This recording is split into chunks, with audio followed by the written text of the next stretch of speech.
2 లక్షల ఉద్యోగాలు ఇవి. ఇక రాహుల్ గాంధీ ఎలక్షన్లకు వచ్చిందంటే మళ్ళా పత్తలేదు జాలేదు. మళ్ళా మొన్న గ్లోబల్ సమ్మిట్ అవుతుంటే వేరే దేశాల వాళ్ళన్నా వచ్చిపోయారు కానీ, వేరే దేశాల ప్రెసిడెంట్లు అన్న వచ్చారు కానీ రాహుల్ గాంధీ ఆ రోజు రాలే. తర్వాత తెల్లారొచ్చి మెస్సీ రేవంత్ రెడ్డి ఆట చూసిపోతానికి రాహుల్ గాంధీ వచ్చిండు. ఎందుకు వస్తలేడు తెలంగాణకు రాహుల్ గాంధీ అంటే, ఆయన ఇచ్చిన మాటలు ఏ ఒక్కటి సక్సెస్ కాలే. 6 గ్యారెంటీలను కార్డు పట్టుకొని తిరిగిండు, అది అమలు కాలే. ఇటు ఇక్కడ డిక్లరేషన్ చేసిరు, ఏది బీసీలకు సంబంధించి 42 రిజర్వేషన్ సంబంధించి, అది కాలేదు. 2 లక్షల ఉద్యోగాలు అని చెప్పిండు. జాబ్ క్యాలెండర్ అన్నారు, అది కాలేదు. కాబట్టి రాహుల్ గాంధీ 2 లక్షల ఉద్యోగాలు ఏవి అడిగి రావాలి. ఇప్పుడు అశోక్ నగర్ రాహుల్ గాంధీ రావాలి. మళ్ళా సేమ్ గదే పోలీసు వాళ్ళని పంపుతున్నారు, పోలీసు వాళ్ళతోని లాఠీ చార్జ్. ఈ యొక్క పోలీసు ఆయన కొడుతుండు పాపం పిల్లల్ని, మామూలుగా కాదు. అరే మీరే అన్నారు కదా, మీ ఎజెండాలో స్పష్టంగా పెట్టుకున్నారు కదా, జాబ్ క్యాలెండర్ వేస్తాం,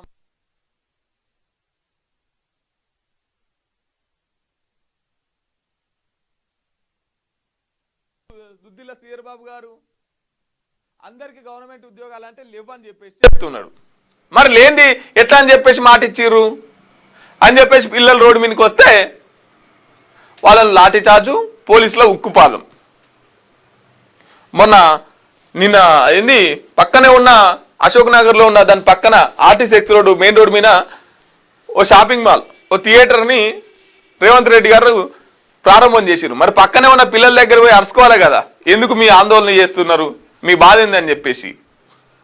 ఇక మాట్లాడతారు, విద్యను రేవంత్ రెడ్డి గారు ప్రేమిస్తున్నారు అని చెప్పేసి ఆయనను మాట్లాడతారు. ఇదేనా మీరు చెప్పిన మహబ్బత్ కి దుకాన్? ఉర్దూ వర్సిటీల భూముల అన్యాక్రాంతంపై ఎందుకు స్పందించరు? మీకు చిత్తశుద్ధి ఉంటేనే నోటిఫికేషన్లు వేయించండి.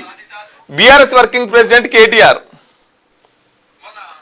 కాంగ్రెస్ పార్టీ అధికారంలోకి రాగానే 2 లక్షల ఉద్యోగాలు భర్తీ చేస్తామని ప్రకటించిన లోక్సభ ప్రతిపక్ష నేత రాహుల్ గాంధీపై బీఆర్ఎస్ వర్కింగ్ ప్రెసిడెంట్ కేటీఆర్ తీవ్ర విమర్శలు చేశారు. ఉర్దూ వర్సిటీకి చెందిన 50 ఎకరాల భూమిని రాష్ట్ర ప్రభుత్వం రియల్ ఎస్టేట్ అవసరాలకు వాడుకోవాలని కుట్ర పన్నుతుందని ఆరోపించారు. నోటిఫికేషన్లు అడిగితే విద్యార్థులపై లాఠీ దుకాన్ అని ప్రశ్నించారు. ఇక ఈ ఉర్దూ వర్సిటీకి సంబంధించిన భూములను ప్రభుత్వం అమ్ముకోవాలని చూస్తుంది. హైదరాబాద్ సెంట్రల్ యూనివర్సిటీలో ఇట్నే చేసింది. పిల్లలంతా రోడ్ల మీదకి వచ్చి కొట్లాడిర్రు.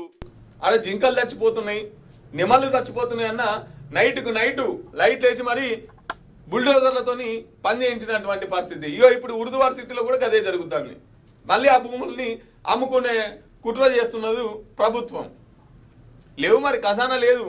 ఉన్నది అమ్మితే తప్ప, ఉన్నది కుదబెడితే తప్ప రాష్ట్ర ప్రభుత్వాన్ని నడపలేనటువంటి పరిస్థితిలో ఈరోజు రాష్ట్రం ఉన్నది. గత సర్కారు చెప్తున్న వీళ్ళ లెక్కల ప్రకారం 7 లక్షల కోట్ల అప్పు, వీళ్ళు 2 నెలల్లో వేసింది 2 లక్షలు. 7-8 లక్షల కోట్ల, కనీసం ఒక 9 లక్షల కోట్లు తెలంగాణ అప్పులో ఉంది. ఇంత అప్పులకు మిత్తిలు ఎంత కట్టాలి? ఈ అప్పులు ఎత్తానికి మిత్తిలు కడటానికి మన రాష్ట్ర ఖజానా సరిపోతలేదు. అందుకని ఉన్న భూములన్నీ తాకట్టు పెట్టాలి, లేకపోతే అమ్మాలి. ఇప్పుడు ఉర్దూ వర్సిటీకి చెందిన 50 ఎకరాల భూమిని కూడా గదే చేయబోతున్నారు ప్రభుత్వం.